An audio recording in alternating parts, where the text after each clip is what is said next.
Hi, I'm Karthik from Prescient.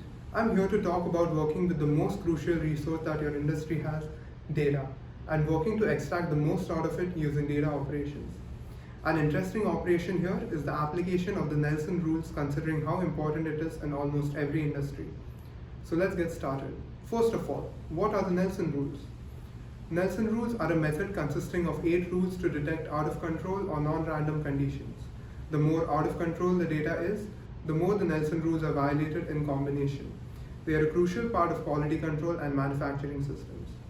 The 8 rules are: 1 point is more than 3 standard deviations away from the mean, 9 or more points in a row are on the same side of the mean, 6 or more points in a row are continually increasing or decreasing, 14 or more points in a row alternate in direction, increasing and then decreasing, 2 or 3 out of 3 points in a row are more than 2 standard deviations from the mean in the same direction, 4 out of 5 points in a row are more than 1 standard deviation from the mean in the same direction, 15 points in a row are all within 1 standard deviation of the mean on either side of the mean, 8 points in a row exist but none within 1 standard deviation of the mean, and the points are in both directions from the mean.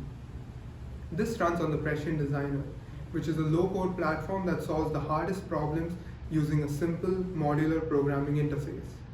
Prescient Designer assists the evolution of projects through this method and makes solutions not only easy to build but even easier to manage. This keeps your solutions future-proof for when you want to expand or update your solution. Within Prescient Designer, there is a Nelson Rules node which is incredibly easy to use. You can find it under Install tabs in Manage Palette.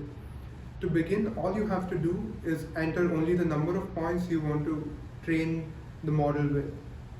You can also get a more fine-grained control over your node using the input message option. This allows you to override the mean and standard deviation calculation, clear the statistics, or put it back into learning mode. With that, the output data comes in a format with the rules violated for the point and the metadata associated with it.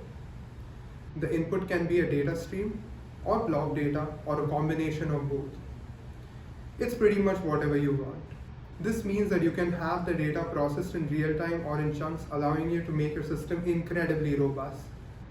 The platform takes advantage of various data connectors available on Prescient Designer. This means you can create anything from Excel spreadsheets to database entries and more. This should make it the perfect system to detect anomalies in any setting like quality control or data checks, etc. That's basically it. If you want to try the Nelson Rules node in Prescient Designer, just use the sign up link below for a free Prescient Designer account.